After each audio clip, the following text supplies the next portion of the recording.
Every time Trump spoke optimistically about progress toward a diplomatic solution, so went this theory, that was designed to lure the Iranians into a false sense of security, to believe that there was no attack imminent because the United States wouldn't permit the Israelis to attack while the U.S. was still negotiating.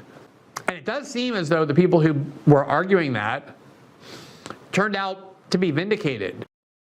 So recently, Glenn Greenwald talked a little bit about Israel's recent strikes on Iran and how it relates to U.S. foreign policy, because Trump was in the process of negotiations with Iran, so we think, to curtail their nuclear program and to avoid a war. But it actually seems like some of the information that's come out since this shows that Trump was in on it the whole time. He knew it was going to happen and maybe was even deliberately luring Iran into a false sense of security. So let's watch and let's react. Please like the video and subscribe to the channel.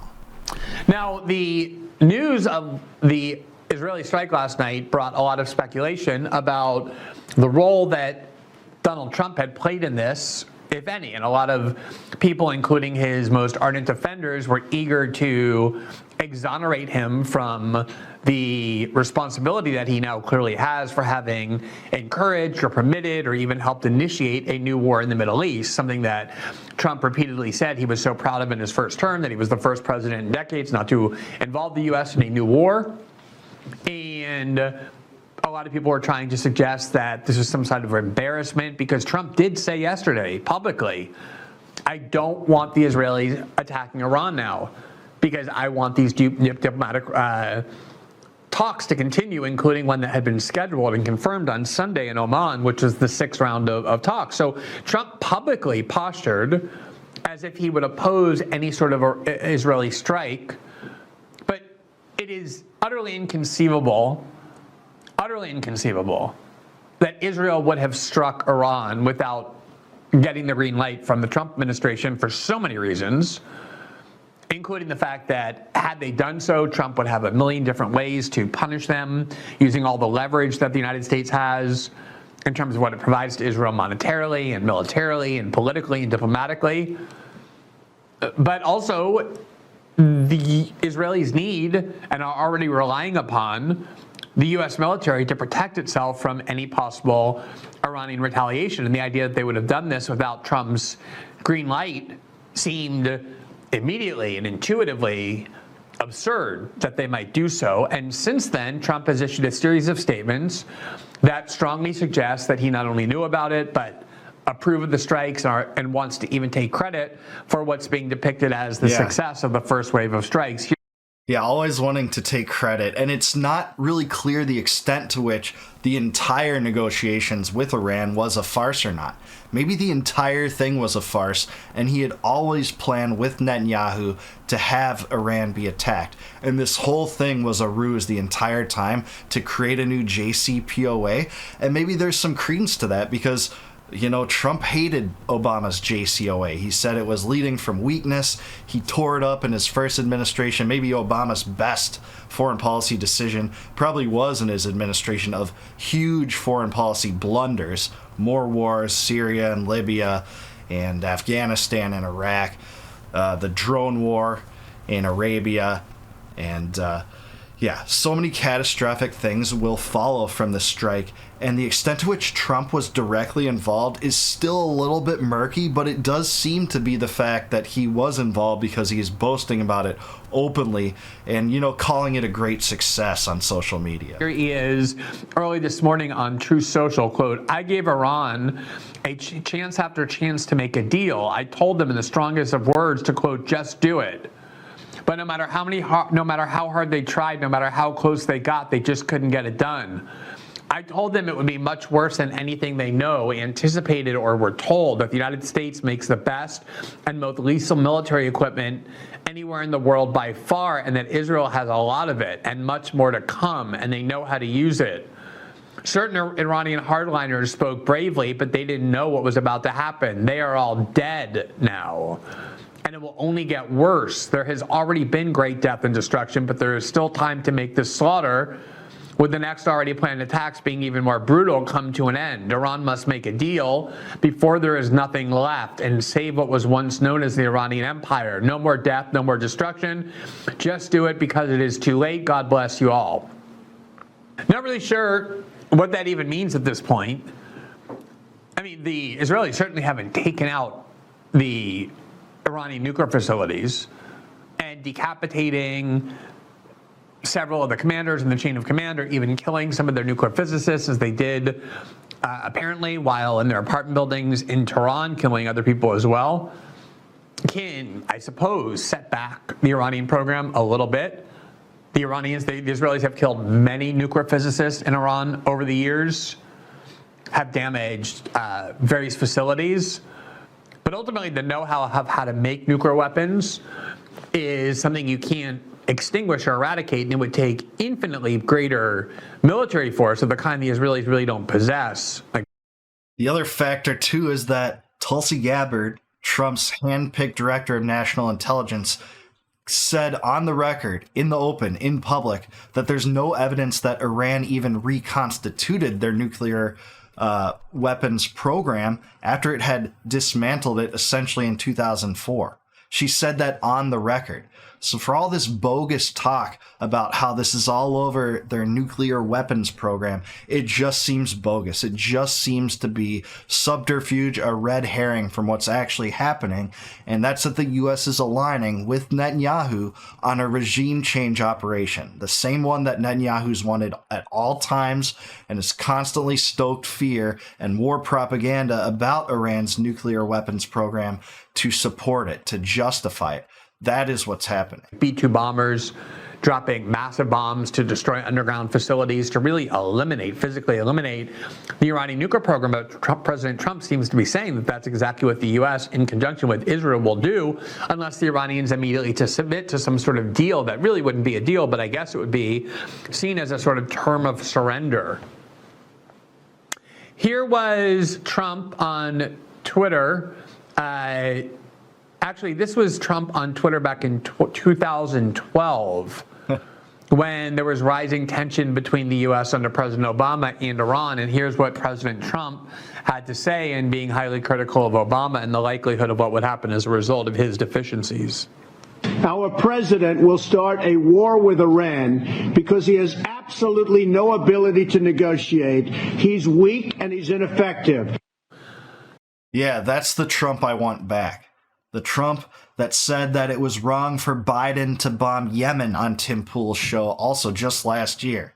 But now Trump finds himself in that same seat, and it seems like he does the exact same thing, or at least lends credence to it.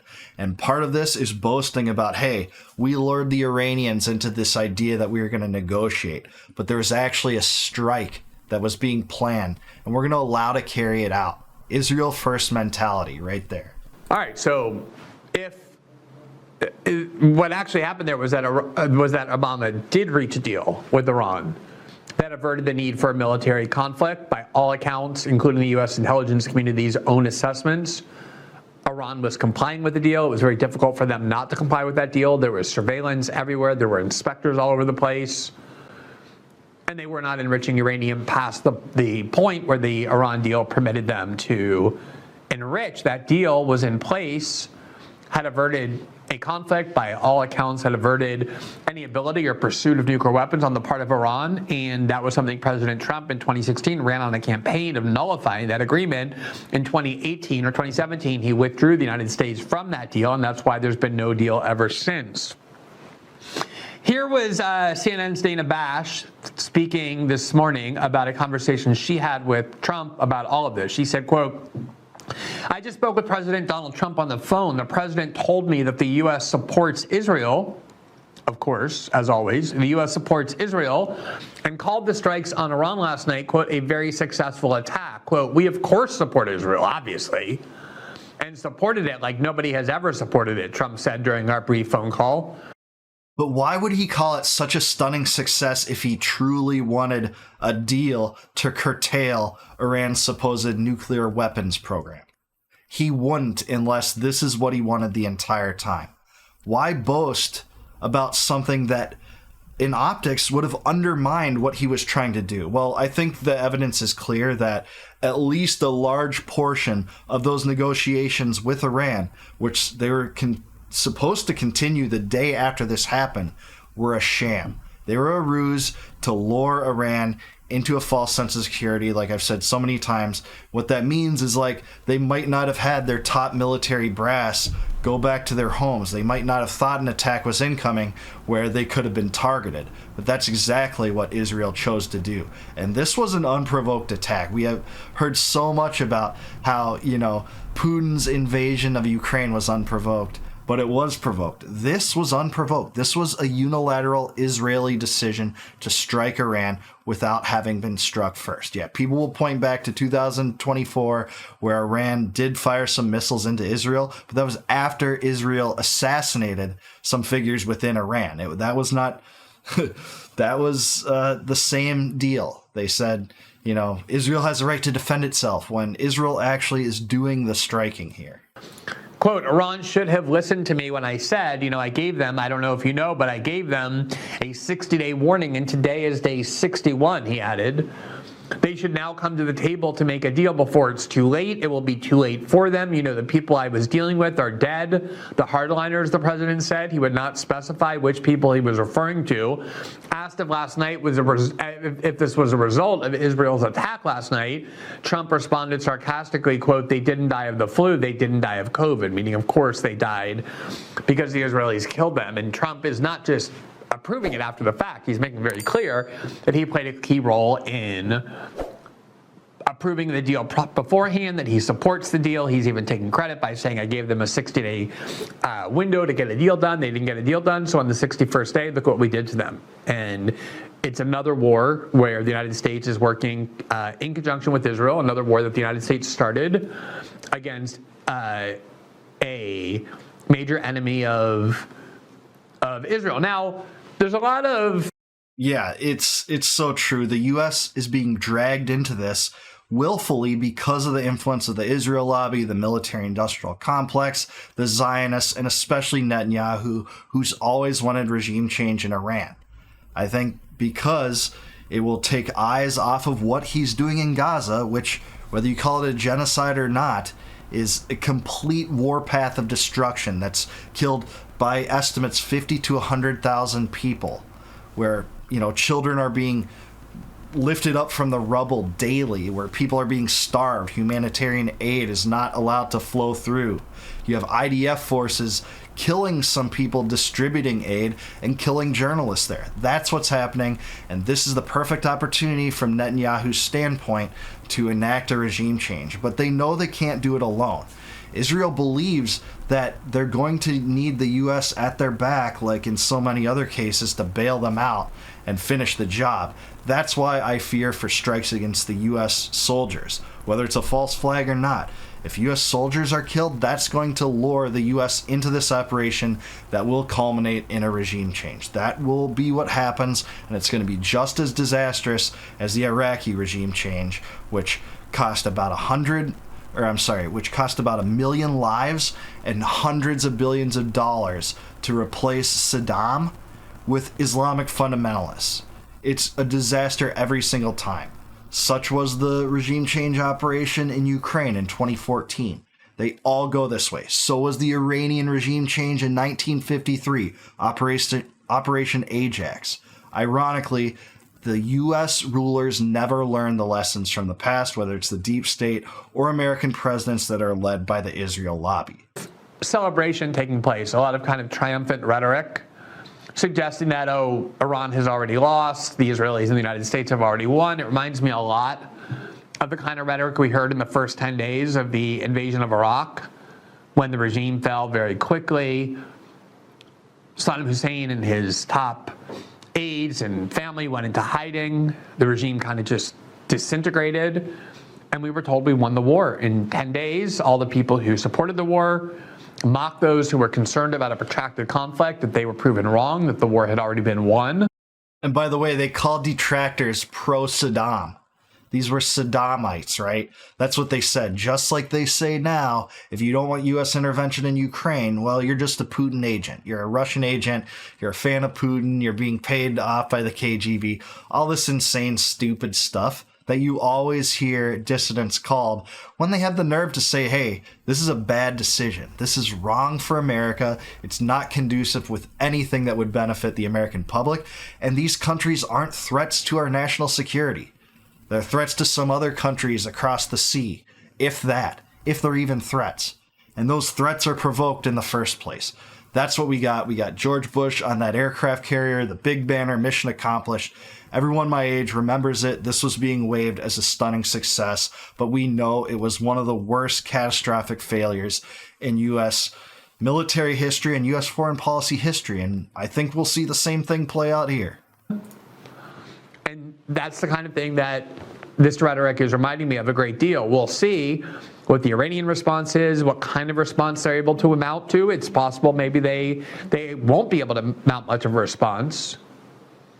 But it's certainly possible that they will, that this is not just a 3 or 4 day bombing exercise, but something that instead will turn into an escalatory conflict that will subsume the Israelis and the United States military into a protracted conflict, the results of which are practically impossible to predict. That's what has always made this war so dangerous.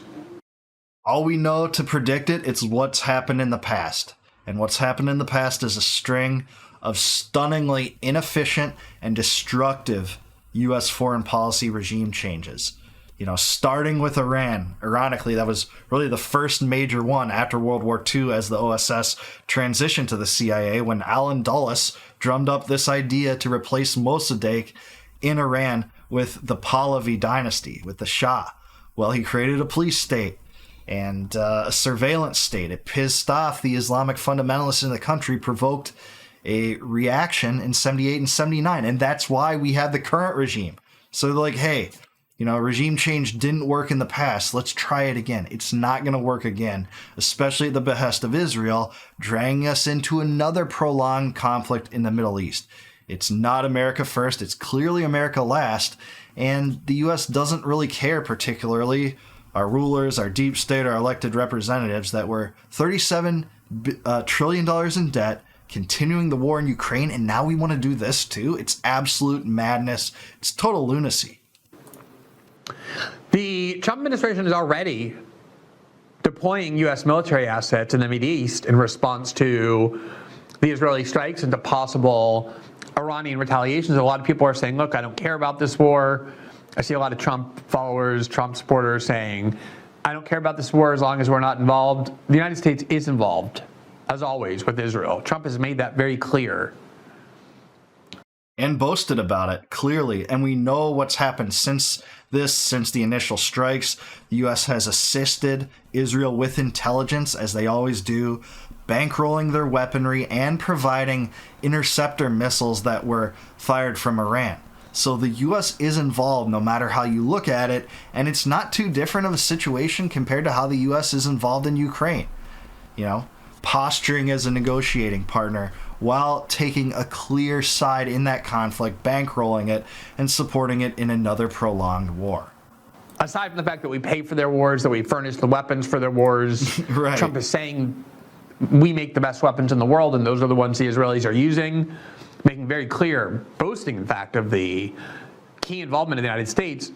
On top of that rhetoric, Trump is already ordering U.S. military forces deployed to the region to protect Israel from possible ballistic missile retaliation or other kinds of retaliation from Iran. Here from The Hill, and there's actually an AP report that The Hill just republished this morning, U.S. shifts military resources in the Middle East in response to Israeli strikes and possible Iran attack. Quote, the United States is shifting military resources, including ships, in the Middle East in response to Israel's strikes on Iran and a possible retaliatory attack by Tehran, to U.S. officials said Friday. The Navy has directed the destroyer, the USS Thomas Hoodner, which is capable of defending against ballistic missiles, to begin sailing from the western Mediterranean Sea toward the eastern Mediterranean, and has directed a second destroyer to begin moving forward so it can be available if requested by the White House. President Donald Trump is meeting with his National Security Council principals Friday to discuss the situation. The U.S. officials spoke on the condition of anonymity to provide details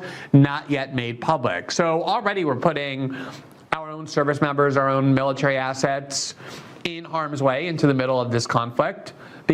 And military bases surround Iran, by the way. There's dozens of them in the Arabian Peninsula, off the coast, near the Strait of Hormuz, that are going to be in harm's way. This is the decision that was made when the U.S. decided to get involved in this. It's a new war theater, and I'm concerned about U.S. troops that are there. Shouldn't be there, but they are. They are there because of our foreign policy. Our interventionism in the Middle East always demands that they be there perpetually, forever. But they are there, and they're within striking distance. And Iran has much more advanced weaponry capability than Yemen. And they can hit our bases. They have ballistic missiles, cruise missiles, drones. They don't have nuclear weapons, as was the pretext. Otherwise, you probably would have seen that already, by the way. Because again, obviously, this was a joint U.S.-Israeli attack, even if done to give the appearance or the plausible deniability that the Americans didn't directly participate in the military attack itself. That's what the Israelis are all saying as well from the Jerusalem Post earlier today. Quote, Israeli official to the Post, there was full and complete coordination with the Americans. An Israeli official told the Jerusalem Post, quote, we presented the American administration with evidence of Iran's breakthrough toward a nuclear bomb. There was full and complete coordination with the Americans. Israeli officials were initially concerned that U.S. President Donald Trump on Thursday evening, suggesting Israel, quote, might attack, alerted the Iranians. The statement, which was made at around 7 p.m. Israel time, mere hours before the attack, was perceived as a kind of green light for Israel.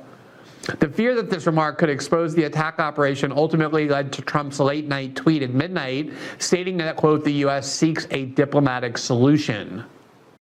This is another example where Trump talks out of both sides of his mouth. You know, the instincts seem good at some times. I don't want to get in a war, with Iran. But then he's completely joining in on Israel's side, complicit in hiding it from the Iranians, who actually do, despite whatever evils you want to say about that regime, did want to entertain negotiations. They had their diplomats ready to take part in them the next day. The Iranians that weren't firing upon U.S. vessels or U.S. resources or U.S. bases, to go against that for the preference of war aligns exactly with the neocons, with Hillary Clinton, with all the worst scum that has led U.S. foreign policy down the drain for my entire lifetime.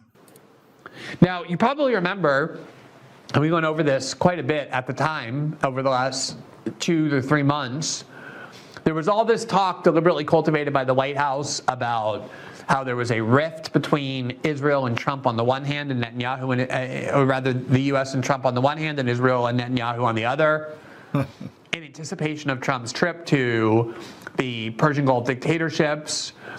There was all these claims that the U.S. was doing this over Israel's objections, weren't including the Israelis, that Trump had stopped the bombing attack on Yemen over the Israelis' objections, constantly creating the idea that there was this sort of rift, that Trump was no longer willing to be impeded and making deals that he wanted to make simply because Netanyahu and the Israelis objected. There were also suggestions that Netanyahu had wanted to attack Israel previously, but that Trump put a stop to it, and Netanyahu was enraged. And at the time, there were some people, not many, but some people who I was citing but wasn't necessarily convinced by, I will admit, who were claiming that, no, of course there's no actual rift between Netanyahu and Trump. There's no real split at all between the U.S. and Israel, that this is essentially theater. Yeah, this seems to be all theater, all theatrics, all rhetoric designed so that this moment could happen. That's just, it seems to be the truth at this point. And everything that's happened after this initial wave of attacks seems to confirm that. Even things Trump says. So if you want to say, no, that's not the case, Trump seems to be confirming that this was a successful strike, that it's great, that he's boasting about it. The Iranians are dead. And then pretending that that's diplomacy, like Iranians can still have a deal. They will not believe that the U.S. is trustworthy enough at this point, and I actually can't really blame them. To convince the Iranians that they don't have to worry about an attack for now because the U.S. is constraining Israel. And every time Trump spoke optimistically about progress toward a diplomatic solution, so went this theory, that was designed to lure the Iranians into a false sense of security, to believe that there was no attack imminent because the United States wouldn't permit the Israelis to attack while the U.S. was still negotiating.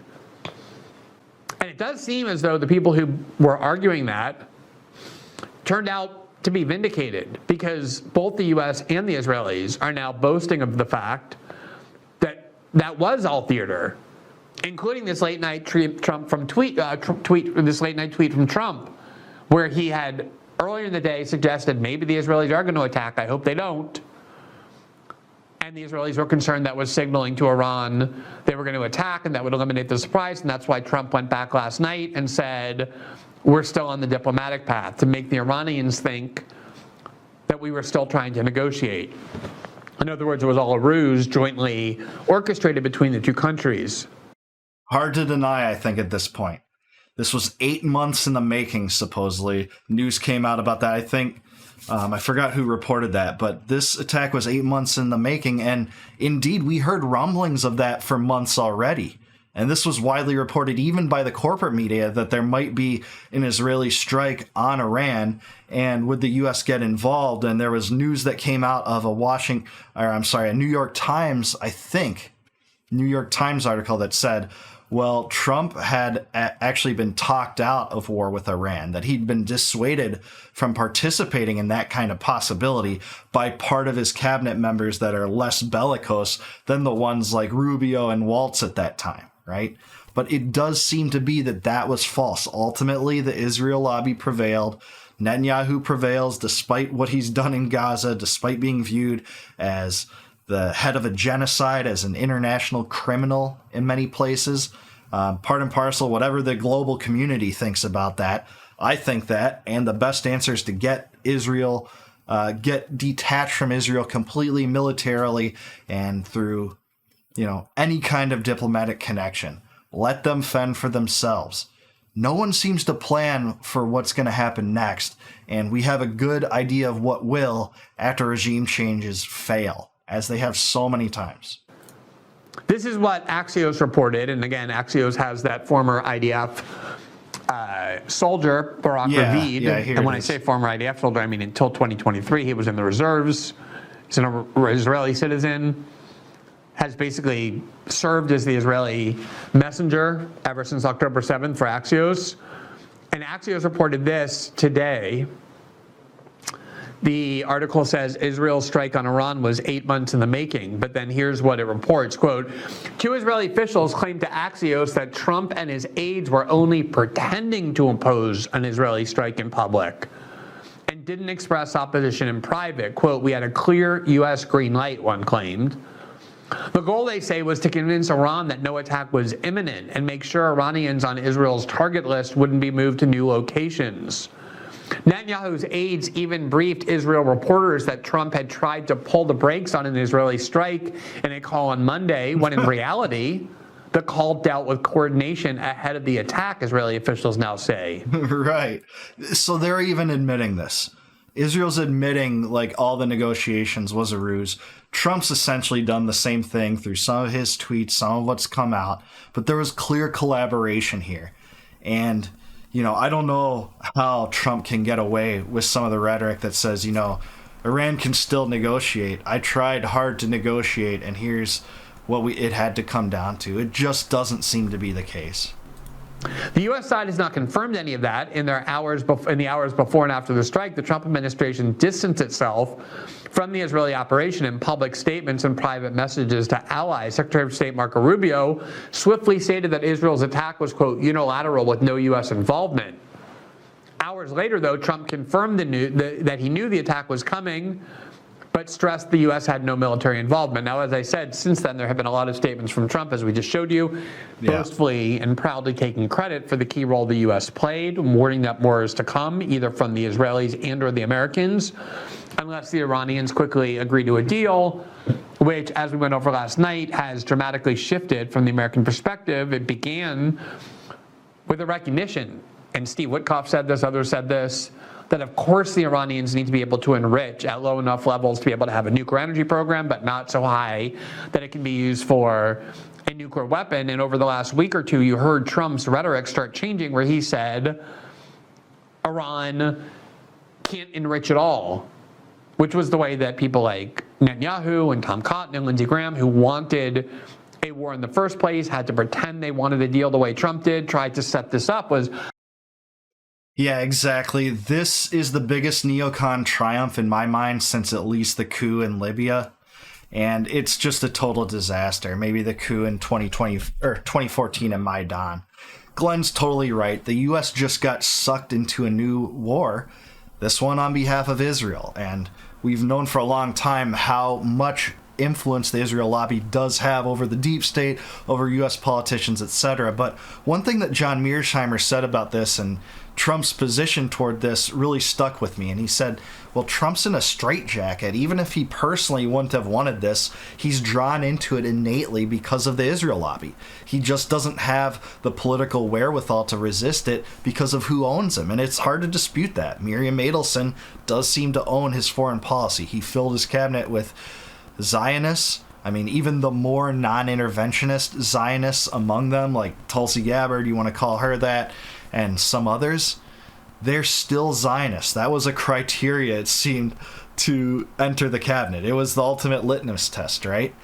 And the U.S. is sucked into another war that could be prolonged. It could be like Ukraine. It could be like Iraq. It could be like Afghanistan.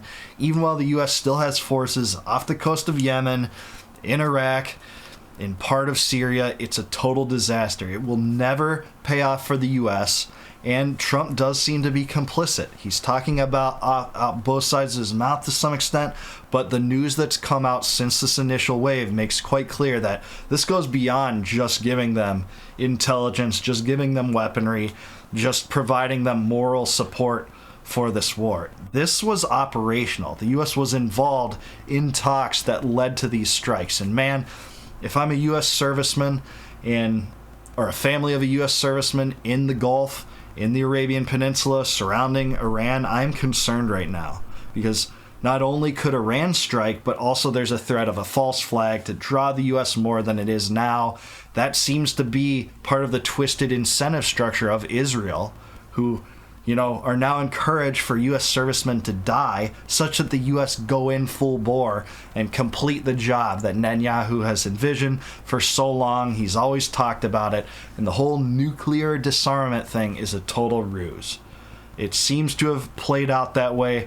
To what extent Trump was actually serious about this is anyone's guess, but it sure looks like this culminated in a victory for the neocons. That's why you see all of them celebrating out on social media right now. So where do non-interventionists have to go? I don't think it's in any circles close to Trump, because he can't be trusted to push back against the power of the deep state, and he seems to be entrenched in the deep state himself. But I do want to hear from you what you guys think. Do you think there's any way out of this war for the U.S. at this point? Let me know in the comments below. Like the video, subscribe to the channel, consider supporting the channel via becoming a YouTube member or becoming a Patreon patron, and I will talk to you in the next one.